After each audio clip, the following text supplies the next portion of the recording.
Everybody's got that friend that you've had around for years.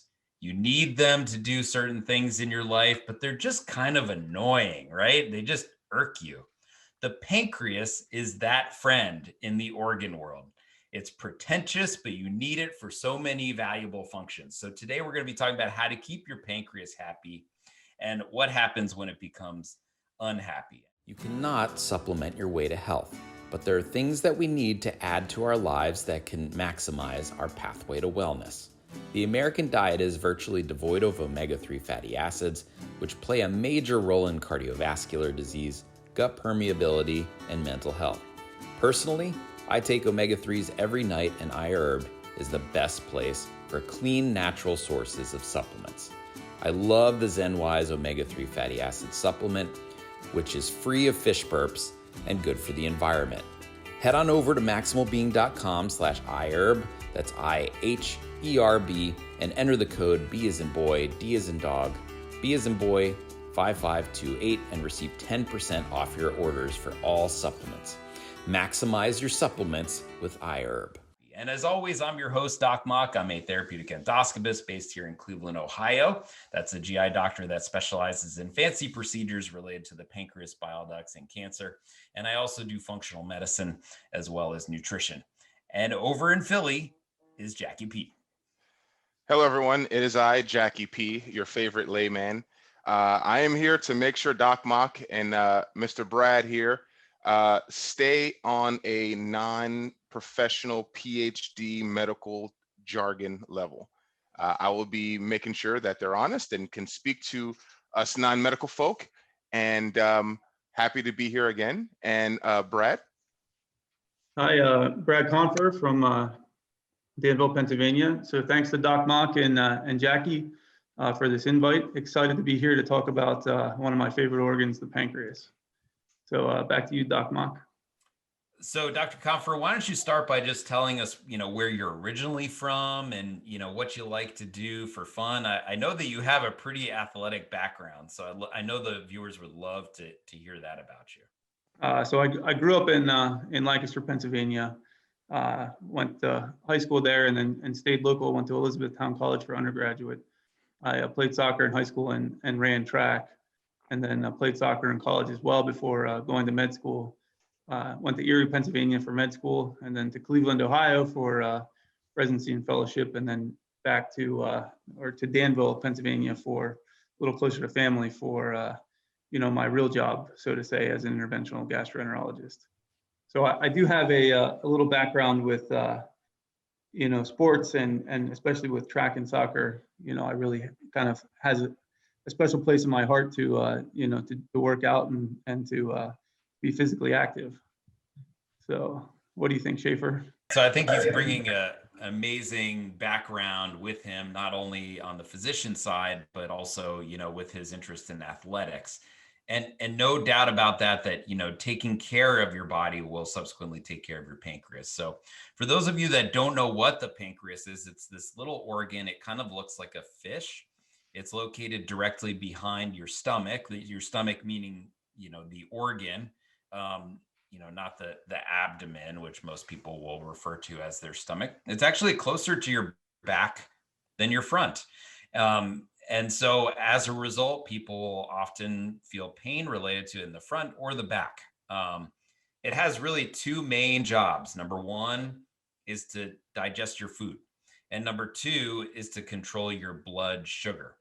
And so, when you're digesting your food, it releases these things called enzymes. And so, Dr. Confer, why don't you lead us off by talking a little bit about the pancreas function?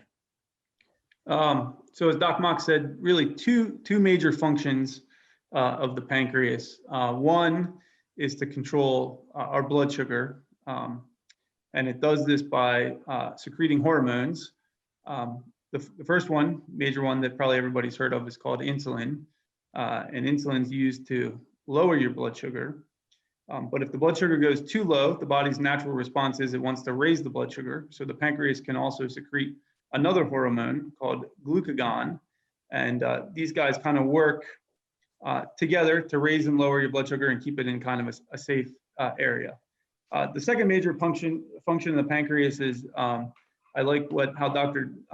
Mock described it as kind of with digestion. And so these little Pac-Man type things that are secreted from the drainage tube of the pancreas, and they're pancreatic enzymes. So these are necessary when we eat foods, proteins and sugars and everything. They're in kind of a complex state, and the enzymes, proteases and amylases and lipases, they break them down into smaller parts, and that's necessary so they can be absorbed in the small bowel. So really, those are two of the major functions of the pancreas that it plays. So it's actually a very important organ. So what do you think, Doc Monk? Yeah, I mean, I loved playing Pac-Man as a kid. I didn't realize that I would be, enacting those Pac-Man skills every day at work too. Jacky P, do you have any experience with the Pac-Man video game growing up? I mean, Yes, actually, I'm barely old enough to remember my older brother playing Pac-Man on Atari. And then I'm very old enough to remember playing it on, the consoles after, right? Sega Genesis or in the arcade. And it's funny because that's exactly how I feel when I feel like I'm digesting. I feel like there's a little Pac-Man in there just kind of, meat, eating it up. And it's funny because, I was reading this, and this actually reminded me of a story. This is, my dog actually has EPI, and she has to have enzymes on her food to help her digest. And when I was reading this, all I could think about is Katana, that's my dog, and all the symptoms were something she had issues for a long time. And, it took us a long time to figure out what her problem was. So, it's funny, Doc Mock said that, the pancreas is, that friend that you got to keep happy, right? We have that friend, if you don't keep them happy, they're going to make a scene. So, what are the signs of an angry pancreas, right? Like, what happens that you feel like, okay, you know what? These symptoms might mean that my pancreas isn't a happy camper right now. Brad. So as Dr. Mock said, it's really kind of in relationship to where the pancreas is, right behind your stomach, which is in the upper abdomen or the epigastric region, and in close proximity to the back. So the most characteristic thing that people feel is pain, and it's usually pain in the upper stomach or epigastric region, right in the center, and it kind of is a boring type pain that can go into your back. Other kind of signs that can go along with this are some nausea, some vomiting, which is basically throwing up. So those are kind of the main telltale signs that someone might have what we call acute pancreatitis, or an acute insult to the pancreas. So Dr. Mock, what else do you have to add to the acute presentation of pancreatitis? Yeah, so for the listeners out there, just so you know, anytime you hear itis at the end of any medical jargon term, that means inflammation of in Greek. And so we just kind of tack that on to a lot of things. And there's also that feeling you get after you've eaten too many ribs, which is just plain the itis, because it kind of runs you down. You feel fatigued and inflamed. But pancreatitis, yeah, it's often that abdominal pain, that nausea, vomiting. Some people will just feel tired.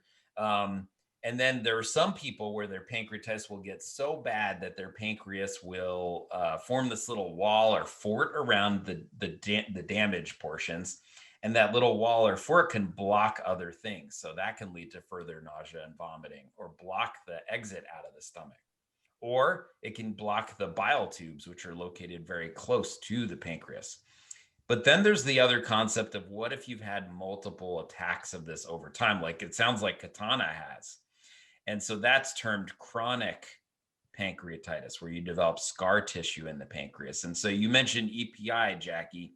So what do you use to treat your dog's EPI, and what was the dog showing in terms of their symptoms? So essentially all those symptoms, it became to the point where, she was barely 1 or 2 years old, and she was losing weight. She was, kind of skinny, throwing up, a lot. It was coming out of both ends. And we just couldn't figure it out, and, a dog doesn't tell you how something hurts. So we didn't know that she was in pain.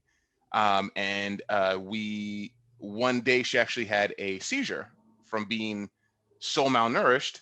And then we saw a specialist that was in the area. This is back when we were living in South Florida.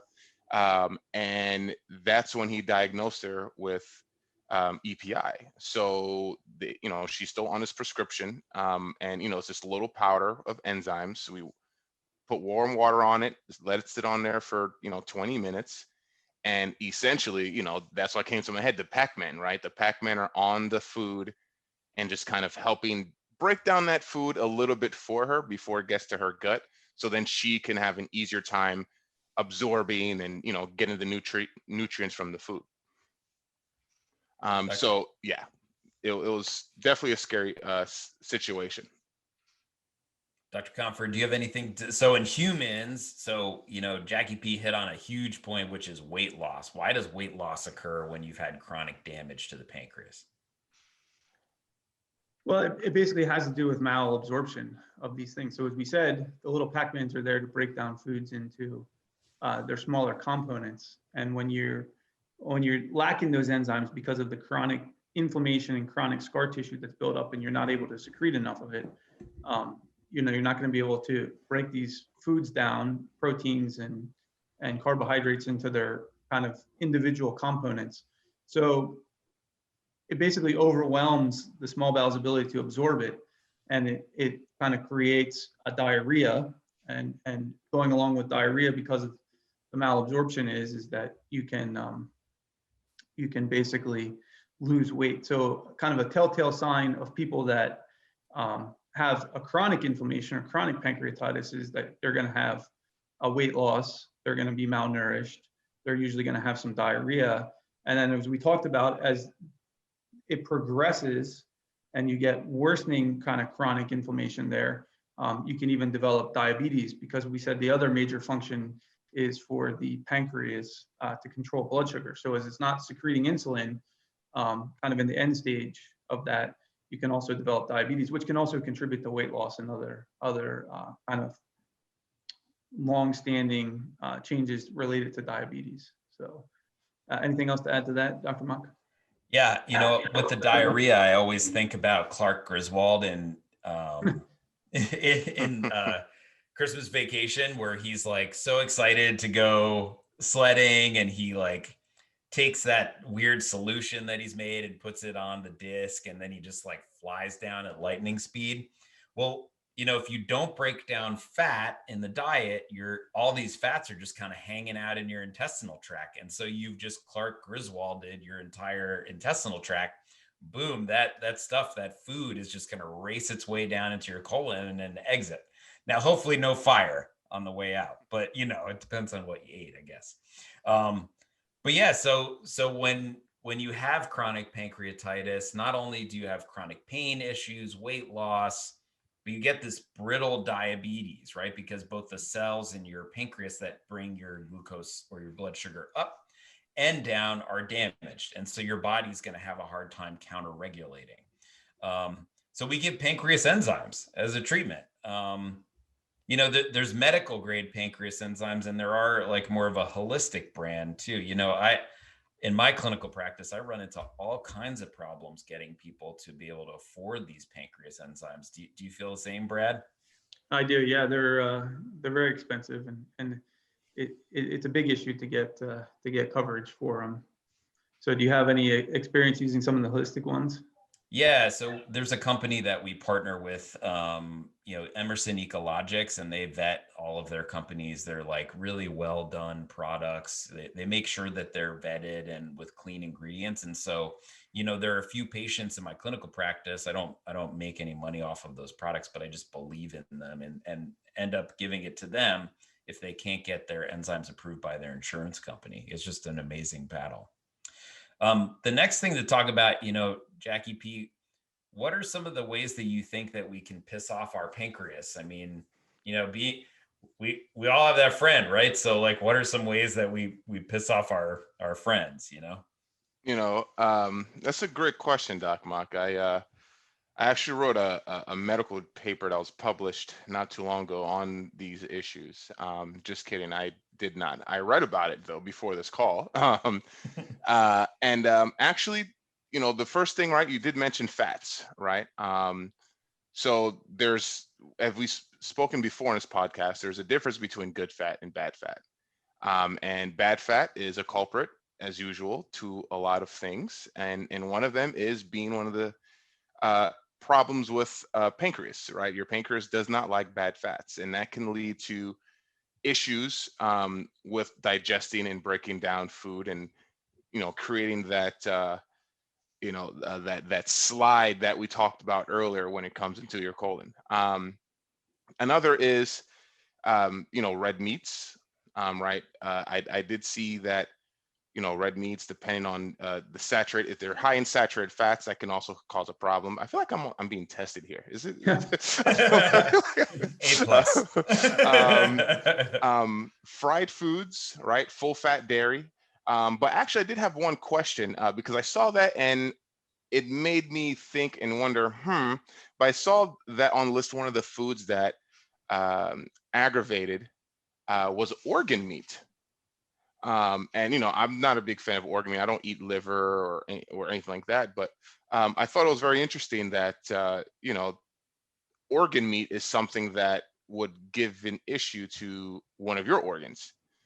So is that something that just the enzymes within it? Is it just is it high in fat, bad fat as well, or what is it about organ meat specifically that is not happy, that doesn't make your pancreas happy, Brad?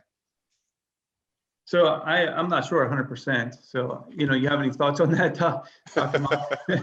Yeah, it's a combination of factors. So, when you're eating these organ meats, either something like offal, right, which is a mix of different organ meats, or even liver, these things will contain kind of not only a high protein intake, but often they'll have the fat pad kind of cooked in with it, or they'll have to cook it in a lot of fat to make it really good. So the saturated fat content will be high, which your pancreas doesn't like. But then also a lot of these are rich in iron. And one of the kind of lesser discussed about functions of your pancreas is with iron maldigestion. So what we see in iron overload syndromes like hemochromatosis, which is a genetic syndrome based in the liver, one of the side effects is it can damage your pancreas. And it's because your pancreas does have to do with iron absorption and breakdown. So those are the big three components, I would think, with organ meats. Brad, when you're talking to your patients about diet and they have acute recurrent pancreatitis, what's your approach with these people? Well, I usually try and investigate what the cause of the acute recurrent pancreatitis is. So what Dr. Mock means by that is kind of usually more than one episode of acute pancreatitis, so acute inflammation, that pain, nausea, vomiting that we were talking about. So it's usually going to be kind of getting to what we're talking about. What are some of the causes? So we basically talked about high fats. So really excess fats, so much so that you're in your blood. We talk about lipids or free fats. Hypertriglyceridemia is a risk factor. So if it's very high, that's a risk factor. Going back to fats, another major risk factor that we see in this country is people that have gallstones or little stones that form in the gallbladder. And a lot of that has to do with our diet. It's not all diet. There's some hereditary components to it and other things. It's kind of very complicated, but diet certainly plays a role in that. And when you form gallstones, they can fall out of the gallbladder into the bile duct, which is the duct that drains the liver and drains down into the small bowel. And if it gets stuck right at the opening there, that's where the pancreas tube drains into, and that can cause acute pancreatitis. So, dietary things are a major thing. And going along with that, the other two major things that we see that can cause acute recurrent pancreatitis are smoking, so tobacco products, cigarette smoking, and obviously drinking alcohol in excess. So what else do you think, Doc Mock? Yeah, I mean, there's also a big paradigm in terms of, do we feed people or do we starve them, right? And so the old paradigm used to be just like starve them, starve them, starve them, rest the pancreas, let the pancreas cool down. So we just leave them on a medical ward and not feed them for days and days. Well, it actually turns out that the opposite is better for people. You're not going to force feed them or shove food down their throat, but you want them to get some sort of nutrition. And the reason being is that your small bowel is fueled by proteins, in particular glutamine. And so when you're not getting that protein in your diet, the small bowel will shrink, and the distance between the good stuff or the good bacteria that live inside your intestine and where they don't belong, your circulation gets smaller. And so these bacteria can creep on through your intestine and get into your circulation. And a lot of our pancreatitis patients end up dying because of infections, superimposed on the pancreatitis. So actually the paradigm has shifted. You should be on kind of a high protein, but low residue feeding, meaning something that's just got kind of like pre-digested food products. So food is important. And then just shifting gears a little bit. So like the person survives that episode of pancreatitis. Jacky P, we talked a little bit in our last podcast about the Mediterranean diet. So, maybe just talk to the viewers a little bit about some of the components of the Mediterranean diet. Yep. So the Mediterranean diet is really food that's or foods that are heavier in those good fats, right? Omega-3 fatty acids, which is the MVP, it seems like, in good food. If you can get this in whatever you eat, fish oils or just cooking, good salmon, right? Wild caught if you can. This is going to help you with your pancreatitis possibly, and also a myriad of other benefits with your health. The Mediterranean diet is heavy in olive oil, right? Fish, nuts, seeds, avocado, and it's so these oils are those good fats, right? There's not a lot of red meat in there, right? It's usually poultry, some dairy as well as eggs as well. But this diet has seemed to be, and you both can correct me if I'm wrong, seems to be something that has been somewhat of an answer to a lot of nutritional issues that I've looked into.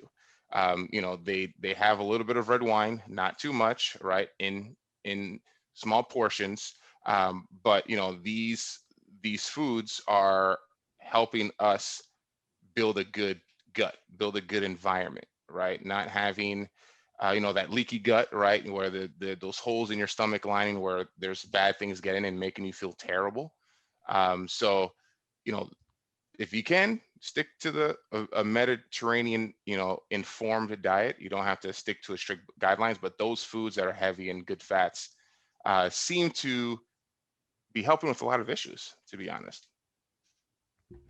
Yeah, I think that was really well put. It's kind of like taking the bad fats and switching them for good fats. And by that, I mean like less trans fats, meaning fried things that are made out of chemicals, right? Remember on the last podcast, we talked about jamming those hydrogens inside of your fat molecules, and as a way that it causes a more formed or delicious molecule, but is maybe a little less stable and will damage your cells and generate free radicals, which can affect your DNA.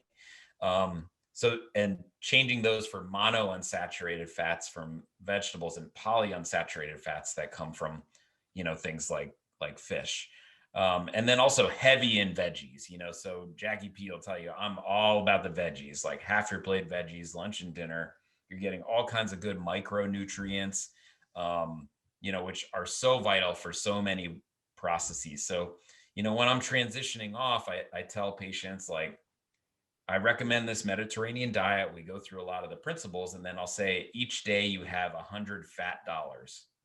It's in your wallet. You can spend them however you want, but ideally on the better fats. And once those fats are gone, that's it. You're out of fat dollars for your pancreas. So I think that analogy works pretty well. Brad, do you do a similar sort of approach for your patients? Yeah, absolutely.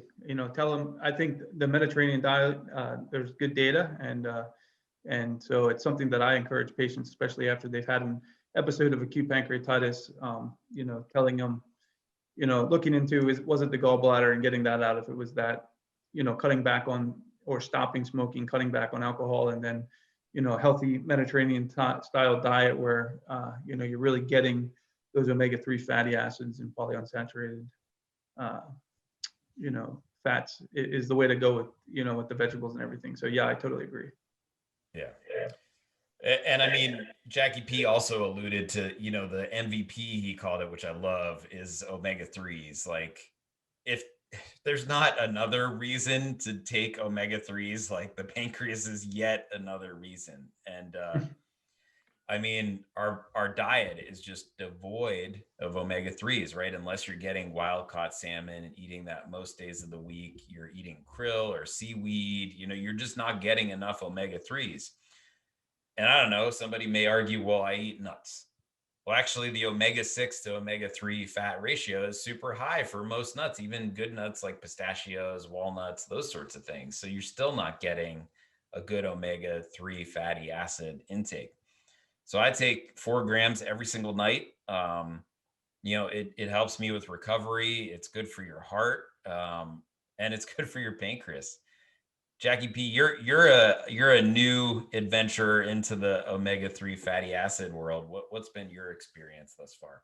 I would say one thing I feel is a little bit of recovery. Like I had, Aaron Graham put together a workout plan for me, and I participate in all types of ridiculous challenges because, that's just what I do to myself for some reason. So, after working out and having like a heavy day, I used to get sore and, limited mobility. And what I've started doing per Doc Mock is actually popping 3 or 4 in the morning, of, good omega-3, right? There's also bad omega-3s out there, right? So look what the source is. And I do feel there's a difference. I feel a little bit better with energy. I feel better, post workout. I'm not as sore or tight. And I just kind of feel like there's less fog. Like I feel like my system runs better. Just, I eat, I don't feel bad or full or bloated. I just feel like the system is running clean. But also doesn't hurt that I'm trying to eat nothing but vegetables and natural food, right? You can't just pop a bunch of omega-3s and then go out and have some McDonald's, right? So, it's all little pieces of the pie that you put together that kind of help you, have a more sustainable lifestyle. Yeah, and omega-3s are EPA and DHA for you people out there, which has a long biochemical name to it. But it's your body's natural anti-inflammatory mechanism. And so, Brad, question to you: is there evidence specifically? Is this just rhetoric? And like, am I just saying that omega-3s are consequently better for the anti-inflammatory reaction, or has it helped the pancreas specifically?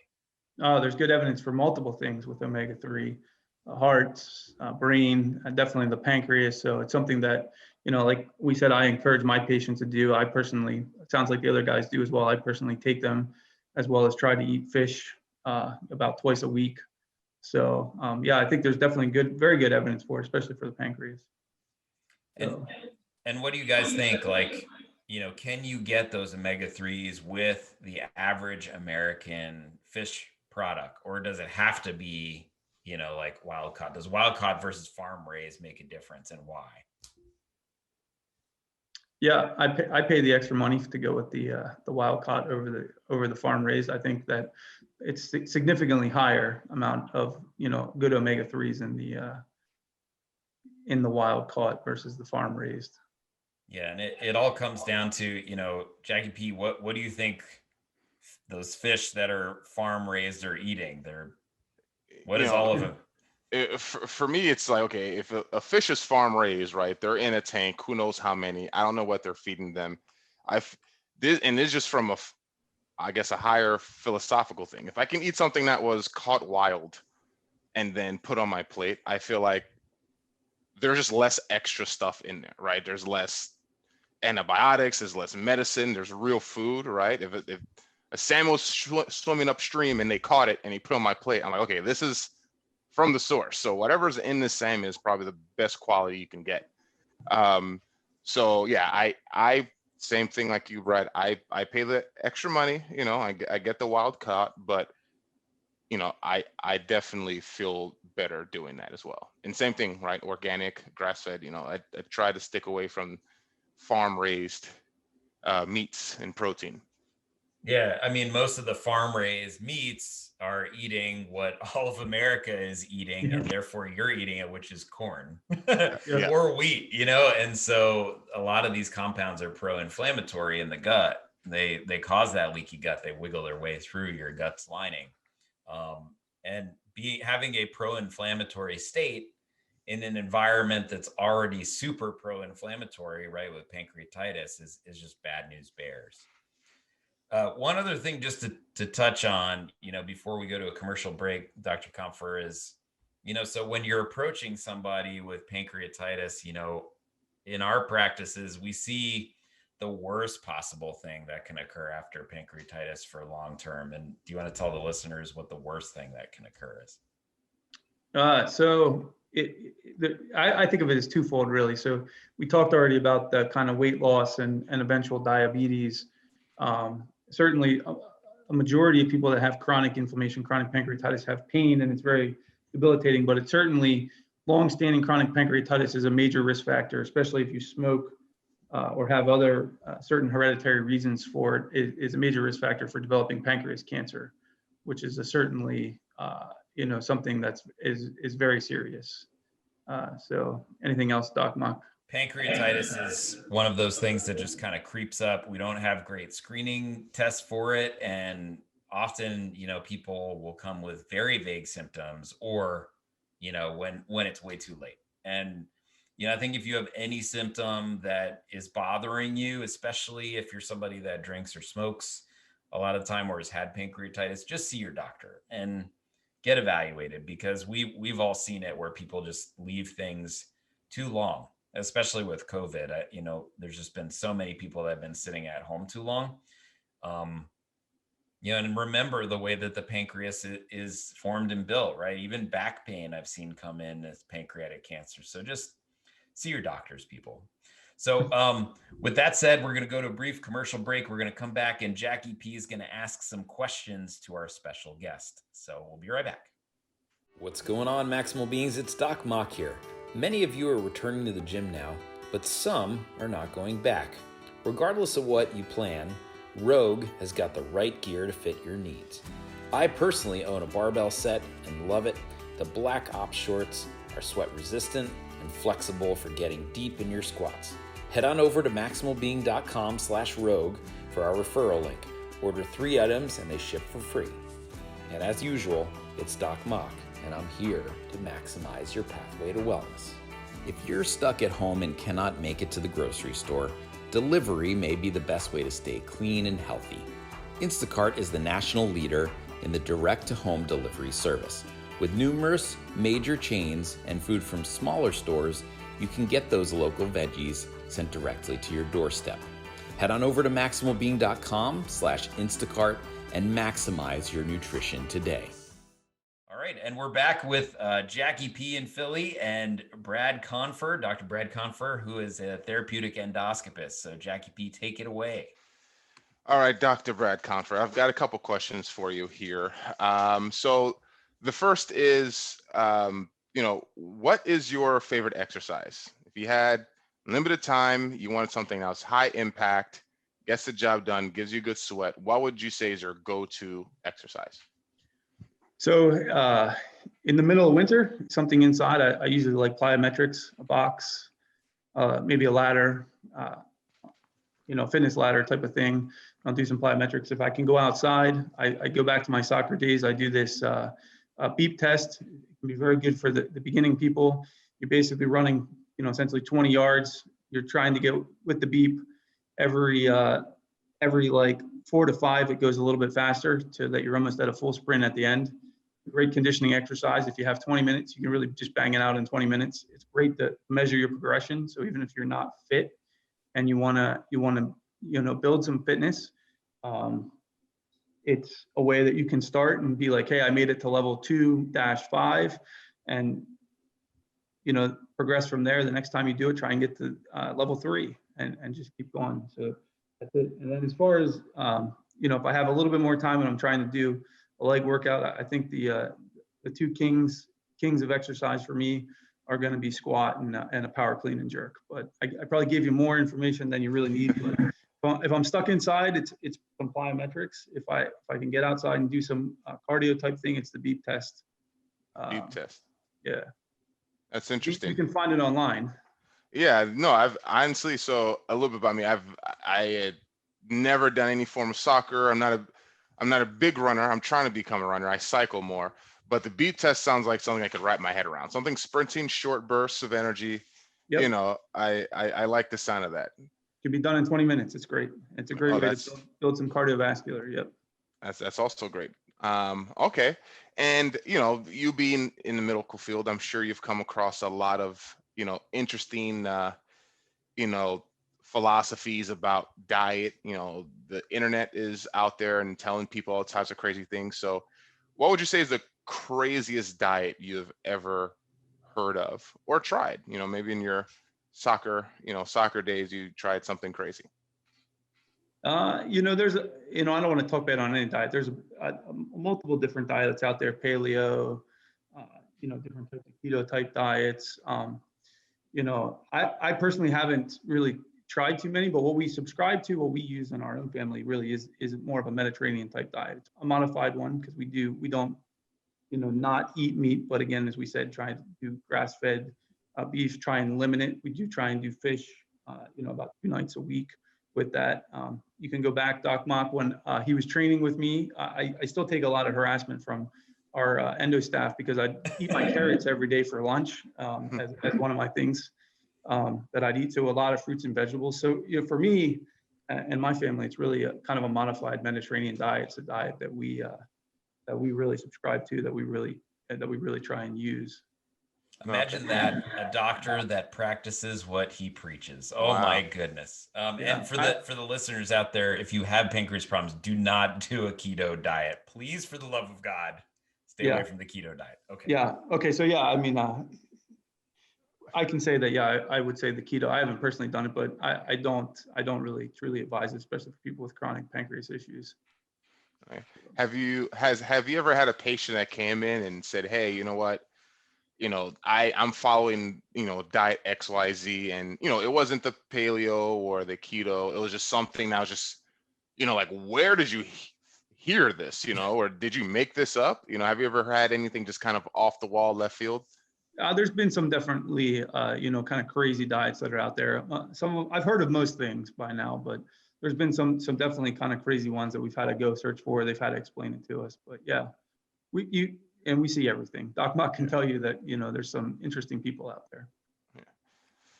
Yeah. Okay. Yeah. And recently I had a patient on a hot dog diet, every meal, hot dogs, breakfast, lunch, and dinner. Oh, nice. And she's it was adorable. She said she was just so proud of being on a diet. And so we just did a little education. We got there. Yeah. I was actually reading up on the taco diet.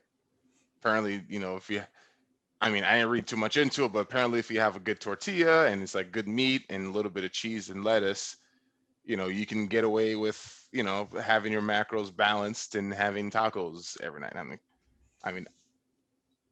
Sounds maybe one step above the hot dog diet. Yeah. Yeah. And way more delicious. Yeah, probably. Yeah, probably. yeah. Yeah. And what would you say, Dr. Confer, is your favorite health book and why?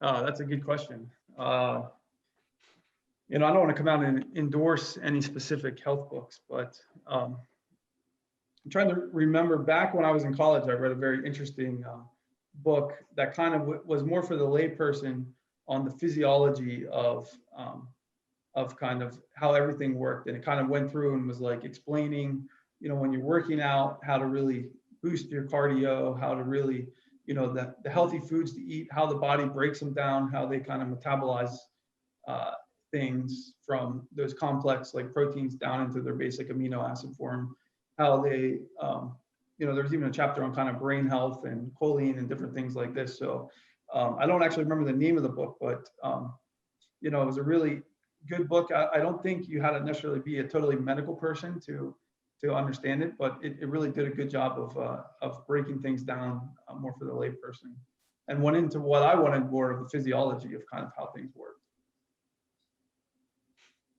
That's fair. Yeah, I always was attracted to books that were very easily broken down to the lay person, and saying, hey, listen, you want to eat better, try ABC. You want to exercise, try to add one, do some sprints, right? Do the beep test, right? That sprinting is going to be better for you cardiovascularly than working out and lifting, throwing around heavy weights for an hour. So no, that's wonderful. I'm going to find that book, and I'll let you know, because I can track down books pretty well. But it sounds like something that if I could have given you a little read. bit more information, maybe it would have helped. But. Yeah. Dr. Confer, you just want to go ahead and summarize for the listeners, generally what we talked today about the pancreas, and, keeping that pretentious friend closer to our back than our front happy. Yeah. So basically, acute pancreatitis and chronic pancreatitis, inflammation in the pancreas. So acute pancreatitis, we kind of briefly said that can usually present with abdominal pain, upper abdominal pain going to the back, nausea, vomiting.